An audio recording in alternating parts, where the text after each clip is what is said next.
Are vegans actually unhealthy? Does cannabis ruin your sleep? And why are so many men taking testosterone supplements? I'm Mitch. And I'm Greg. And we're the creators of the popular YouTube channel ASAP Science. Every week on our podcast Side Note by ASAP Science, we explain the science behind a controversial subject with recent research, up-to-date studies, and ridiculous stories so you are entertained while, bam, simultaneously learning. We're here to make science make sense. Download Side Note by ASAP Science wherever you get your podcasts. You're listening to a Frequency Podcast Network production. Just in case you have been under a rock for the last month, you should know our government has been busy assuring Canadians they understand it's hard right now, and they're going to do stuff about it. The federal budget, they have been telling us, will help to make life more affordable, to make housing more attainable, and to make many things better. Just listen. The government has already previewed almost $40 billion in spending, about half of which is set This budget that we're working on right now will be focused on both supporting Canadians now. We will be launching a new child care expansion loan. As part of our upcoming budget, we're going to create a Canadian renters. We're fighting every day to build an economy that helps every generation get ahead, including by taking significant measures to make housing more affordable. Will we see the deficit grow? No.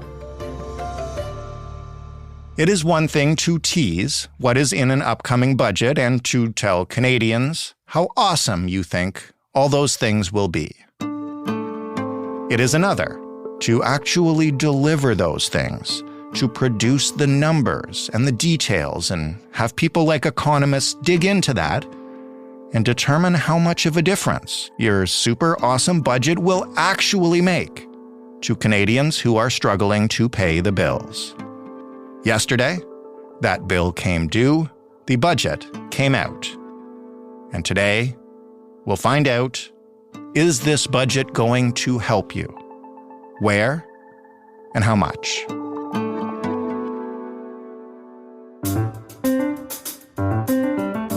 I'm Jordan Heath Rawlings. This is The Big Story.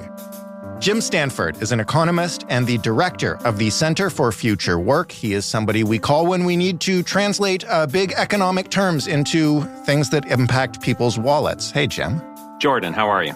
I'm doing really well. I'm glad to talk about this with you because this is the affordability budget, right? That's what they call it, yeah.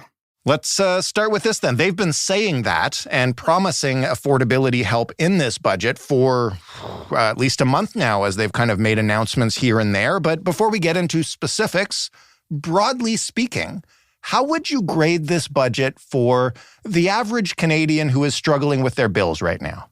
Well, I'd give it a B. To be frank, this budget isn't going to solve the affordability problems that most Canadians are experiencing, and nor should we expect it to. Most of those problems have very little to do with government and everything to do with how the economy is doing and what companies are up to and what prices we're paying. And those things are all beyond the direct control of government. So I think there's a suite of measures in this, none of them game-changing, but all of them will offer incremental help to different groups of Canadians.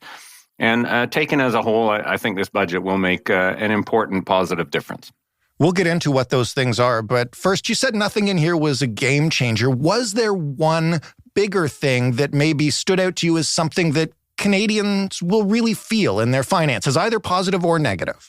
Well, by far the biggest attention and the most power, if you like, in terms of dollars in the budget is directed towards the housing issue, which is obviously a crisis affecting anyone who's trying to buy a house or trying to rent an apartment.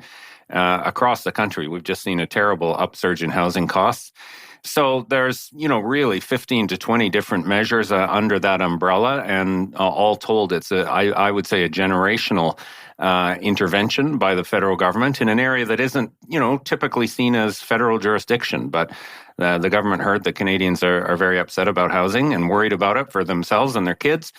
And so I think that is the most important part of the budget. Now, most of those measures were announced in, various photo ops that top ministers have been having across the country in the last few weeks. So there weren't any giant surprises there. But seeing them as a whole with dollar signs attached to them certainly stands out as the most important aspect of the budget, and not overnight by any means, but eventually I think it will make a difference to the housing challenges we face. And the housing policy is so massive that we're actually going to spend another episode of this podcast breaking down, to your point, all the 15 to 20 measures in there. So we'll talk about that more broadly maybe with you today. But as you mentioned, as I mentioned off the top, it's been announced in dribs and drabs over the past few weeks. This is still a massive document for Canadians who have been paying attention to those announcements and kind of expected this housing stuff. What's actually new in this budget that kind of caught your eye as you looked through it? The thing I was not expecting, Jordan, was what they did on the capital gains tax measures, so on the revenue side. Explain that to us. How does that work? Well, a capital gain is what happens when you buy something and sell it for more than you paid. So you haven't actually done anything, you haven't produced anything, you haven't done any work in an economic sense. You know, either through good judgment or sheer luck, or just riding the coattails of an inflating stock market. You ended up with an asset that got more valuable over time.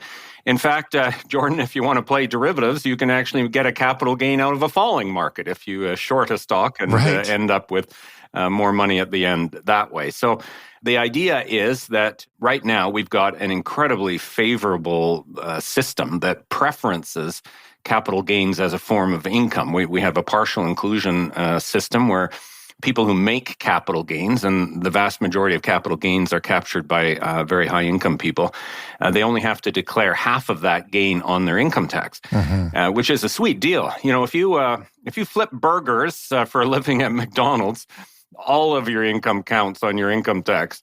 If you flip stocks and bonds to make a speculative profit, you only have to declare half, which, I think there's a moral issue there, but there's also an economic issue in the sense that it's an incentive for speculating on stuff, whether you're flipping houses or buying and selling fine art and Banksy paintings or whatever else. You're not actually encouraging production directly. So I think equality advocates for years, myself included, have said this is a ripoff for most people.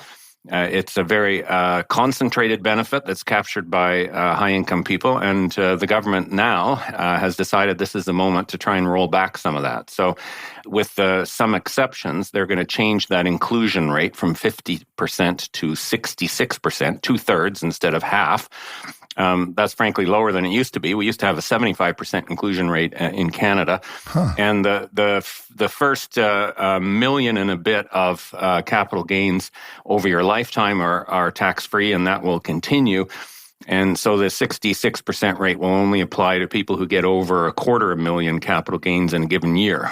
And believe me, that's not you and I. So all told, I think this is a significant change. They do get, some decent revenue out of it that will help to pay for some of those other things that they're doing. But maybe the politics of it are more important. It's a tax measure clearly targeted, not just to the top 1%, but really the top 0.1% of Canadians are the ones who are going to be experiencing higher taxes because of this measure.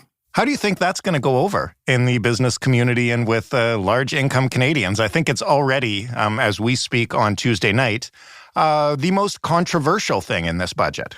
Well, the number of people directly affected by it is quite small. They estimate about 40,000 taxpayers, so about 0.1%. Right. And, you're going to hear from folks, CEOs and top bankers and business lobbyists who are among those 40,000. So we'll have to take their complaints with a grain of salt. Many of them have got personal skin in the game, whereas the vast majority of Canadians don't. There is an argument that business makes that if you tax capital gains higher, then businesses will invest less. And frankly, I don't buy it. Most of the capital gains paid are on speculative assets, not people starting a company or doing something actually productive. In fact, at the same time, the government's taking with one hand but giving with another. They've got a new entrepreneurship incentive, they call it, whereby if you actually did start a business, now you get an additional $2 million capital gains free on any gains that you make. So the argument that this is going to slow business investment or hurt our productivity or so on, I think is very self-serving, coming from a small group of people who are among the tiny proportion of our population who will actually pay something more because of this. The vast majority of Canadians, 99.9%, literally, that's not an exaggeration, right, will pay nothing because of this tax. Well, let's focus on that 99.9% then. And you mentioned housing, and I know it's the biggest thing. It's something that will take time to fix, especially when it comes to new builds.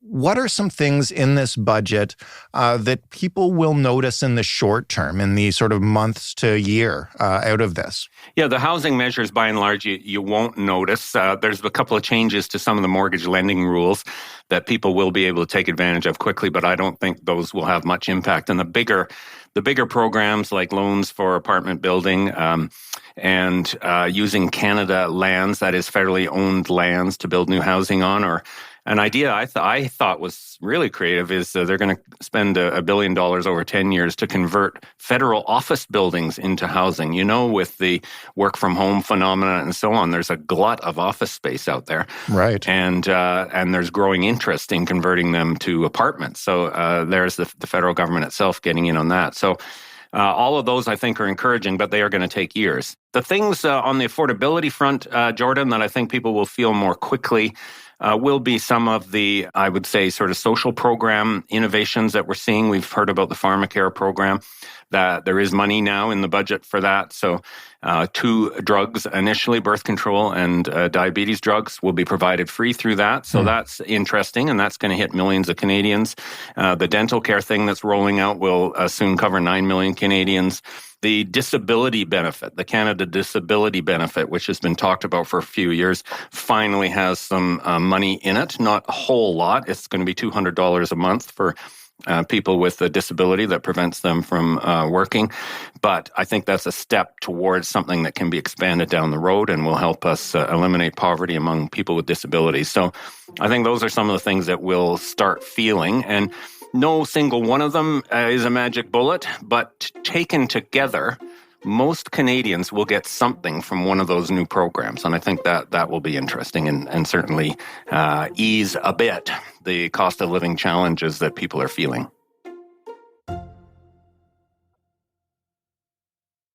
How much is this budget going to cost? And this is something a couple of us have talked about is, should we really care how government affords this stuff when it's Canadians that are feeling a pinch? Do we really care that much about, how balanced this budget is? Well, frankly, if there was a non-story in this budget, it is the deficit. There was virtually no change in the deficit and the deficit forecast, which is interesting.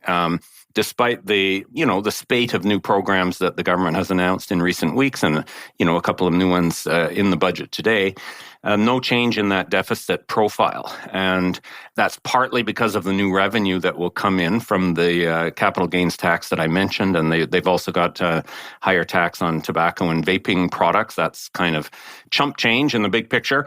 But most of the work, if you like, is just being done by the economy per se. And so the growth in the economy and, of course, inflation itself. A bit of a dirty secret, governments actually benefit from inflation while the rest of us are cursing it.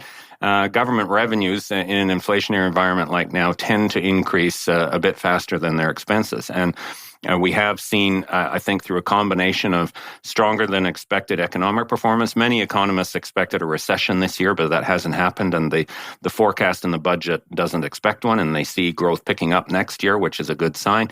And combined with higher prices means the government revenue profile is stronger than expected. And that's where most of the money is coming from. So I think for some of the government's critics who have been focusing on that deficit issue, the budget today, in a way, neutralizes that. There's really hardly any news there at all. The numbers are almost exactly the same on the bottom line as they were last year. What about smaller items? I know you mentioned the pharmacare program, and that's not exactly small, but things that are even smaller than that are just interesting and things that people should note as, they look at their finances going forward, or even just as they walk around in Canada. What will this budget change? Again, there's such a range of different initiatives aimed at different, obviously targeted voter blocks, essentially. One of them I think that's interesting is this focus on young people in the budget. Now, I think the Liberals traditionally took for granted that they would be supported by young people, more so than the Conservatives anyway. I think youth support is probably strongest for the NDP and the Greens, but the Liberals, would position themselves as appealing to youth and modern generation, etc. But they have seen some of that youth support get siphoned off towards the Conservatives. And so they clearly made an effort in this budget to address youth issues. So here's an interesting one that I didn't see coming, I hadn't heard about.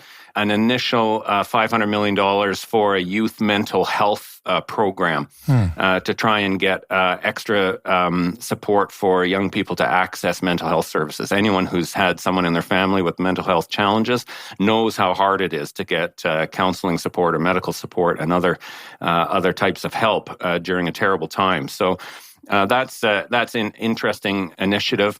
Also, some new money for grants and loans for students going to college or university, combined with a part of the housing program is obviously aimed at young people too. Some special grants for young people trying to get into the market, but more relevant, I think, will be some protections for renters. Most young people, of course, are renters. So I thought that was an interesting twist to see how they're trying to put together a package that would appeal to the millennial generation of voters and, I guess, try to shore up their support among younger Canadians. I know you're an economist and not a political analyst, but since you mentioned, where the government is coming from on this, what impression do you take away from this budget about what this government thinks of its own political situation and how it's trying to maneuver? Well, clearly, there's an element of desperation that has motivated the government to come out big with, first of all, so many different initiatives and, as much real money behind them as they have provided. And again, despite that, they're able to meet their previous deficit targets. So we've all seen the polls, and Mr. Poilievre is far ahead of the Liberals at this moment, and an election is coming up in 18 months. So clearly the political pressure is motivating the government to both try to do more to help Canadians and be seen to be helping Canadians, but also in a kind of strategic way that they hope will neutralize some of the attacks that they're getting from the Conservatives. So the Conservatives certainly have been exploiting the anger over the cost of living and the housing crisis and so on, trying to blame government for big spending and causing inflation and high interest rates, which frankly is a far-fetched story in economic terms. But politically, it's been beneficial for the Conservatives. And so now you see the government responding and say, well, we are actually going to do something about these cost of living pressures and the housing situation with, by the way, a budget that spends a little bit more than it did before. So I think they have set up a fairly clear contrast between their approach to these issues and the Conservatives. And clearly that's been motivated by the political pressures the government feels. We've talked a lot about affordability measures. What's ambitious in this budget? I hear that there is a significant amount of money maybe set aside for artificial intelligence, which is an interesting thing to put in a federal budget. Yeah, it is. And Jordan, I just hope that section of the budget was written by a human being and not ChatGPT. Right. But they have put a couple $1 billion towards supporting mostly the development of supercomputers in Canada. You know that all the AI programmers need these massive computers to, show that their coding actually makes a difference. And we're, I'd say, behind the curve internationally on that. And they've put some money into that. They've also put extra money into other forms of research, both commercial research and university research and so on. So on the sort of technology and innovation front, I think they recognize that there's more to be done in Canada, and I think both those initiatives will be helpful. This is the last thing I'll ask you, and maybe I should have asked it off the top because you mentioned how many different things are in this budget and a little something for everybody. How does this budget compare to a traditional budget, whether that is by a Conservative or a Liberal government, or just even previous budgets by this government? This government since 2015, when Trudeau was first elected, has, I would say, generally been active in its budgets. And initially that was through changing some of the tax parameters, for example, the middle class tax cut and the increase in taxes for the highest income category, and some on the social and environmental policy front, for sure, the National Child Care Program, et cetera. So I think in a way there's a bit of continuity between what this government's been doing and what it's done now, but clearly they've shifted the focus and the framework for this. The last budget had a lot of initiatives in it aimed around climate change and the energy transition and the big ambitious programs to build clean energy industries in Canada. Now they've seen in the last year the politics and concerns of Canadians change, and the budget has changed its focus accordingly. So, in a way, without glorifying it, I'd say this is democracy in action. All the major parties have a sense that Canadians are angry about the cost of living. They're very angry about what corporations are charging them in prices. They're very worried about housing for themselves and their kids. And so this budget has responded to those concerns. And I expect the opposition parties, both the Conservatives and the NDP in English Canada, are going to be trying to take their own response to the same sorts of concerns that Canadians have expressed. So this budget isn't going to fix the problem for sure, but it's going to help a lot of people incrementally. And I think it shows that in Canada, our democratic system works enough that governments listen to Canadians and respond when we're pissed off about something. That's a perfect way to put it. Thanks, Jim. Thank you very much, Jordan. Jim Stanford, economist and director of the Center for Future Work. That was The Big Story. For more from us, including previous episodes with Jim, you can head to thebigstorypodcast.ca. You can always send us feedback, positive, negative, indifferent, whatever you like. The way to do that is via email, hello@thebigstorypodcast.ca, or, of course, giving us an old-fashioned phone call. The number is 416-935-5935. We won't actually answer the phone, but you can leave a voicemail and rant for as long as you require. Thanks for listening. I'm Jordan Heath Rawlings. We'll talk tomorrow.